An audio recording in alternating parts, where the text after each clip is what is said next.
வணக்கம். நான் உங்கள் தமிழரசி பூங்குன்றன். நாங்கள் இன்றைக்கி கடலூர் போயிருந்தோங்க. நாங்கள் இருக்கிற ஏரியாவிலேருந்து 2 ஹவர்ஸ் ஆகும் கடலூர் போகிறதுக்கு.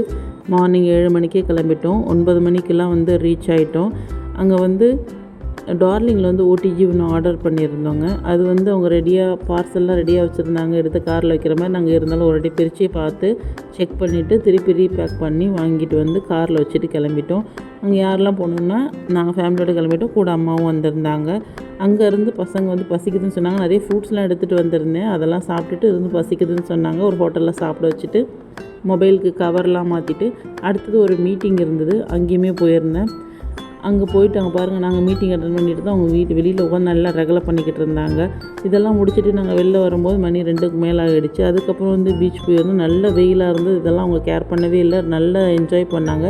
நல்லா ஃபன் பண்ணிவிட்டு விளையாண்டுட்டு இருந்தாங்க. பீச்சுனால் எல்லாத்தையுமே நாங்கள் மறந்துடுவோம். அவ்வளோ பிடிக்கும் பீச்சில் போய் டைம் ஸ்பெண்ட் பண்ணுறது. அங்கேயும் ஐஸ்கிரீம் வாங்கி கொடுத்துட்டு அவங்களுக்கு கொஞ்சம் ஸ்நாக்ஸ் எல்லாம் வாங்கி கொடுத்துட்டு அங்கேருந்து நாங்கள் நேராக கேவி டெக்ஸ் போயிட்டோம். கேவி டெக்ஸில் போய் ட்ரெஸ்லாம் கொஞ்சம் பர்ச்சேஸ் பண்ணிவிட்டு அங்கேயுமே ஸ்நாக்ஸ் தான் கேட்டிருந்தாங்க. அதனால் அவங்க வெஜ் ரோல் அந்த மாதிரி வாங்கி கொடுத்துட்டு அங்கேயுமே ப்ளே ஏரியா இருந்துச்சு. அங்கேயுமே நல்லா விளையாண்டுட்டு இருந்தாங்க. பசங்களோட வெளில வர்றது ரொம்ப ரேர் தான். அதனால் அப்போ இது கேட்டாலும் வாங்கி கொடுப்போம். மற்றபடி வெளியில் இருக்கக்கூடிய பொருள் நாங்கள் எதுவுமே சாப்பிட்றதுக்கு வாங்கி கொடுக்க மாட்டோம்.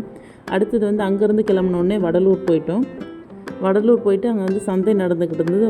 சனிக்கிழமை சந்தை நடக்கும். அப்போது எனக்கு தேவையான மண்பாண்டங்கள், சந்தையில் கிடைக்கக்கூடிய சில ரேரான பொருட்கள் எல்லாமே வாங்கினேன். அதே மட்டும் இல்லாமல் வடலூர்லேயே நைட் டின்னரும் சாப்பிட்டுட்டு நாங்கள் வீட்டுக்கு கிளம்பிட்டோம்.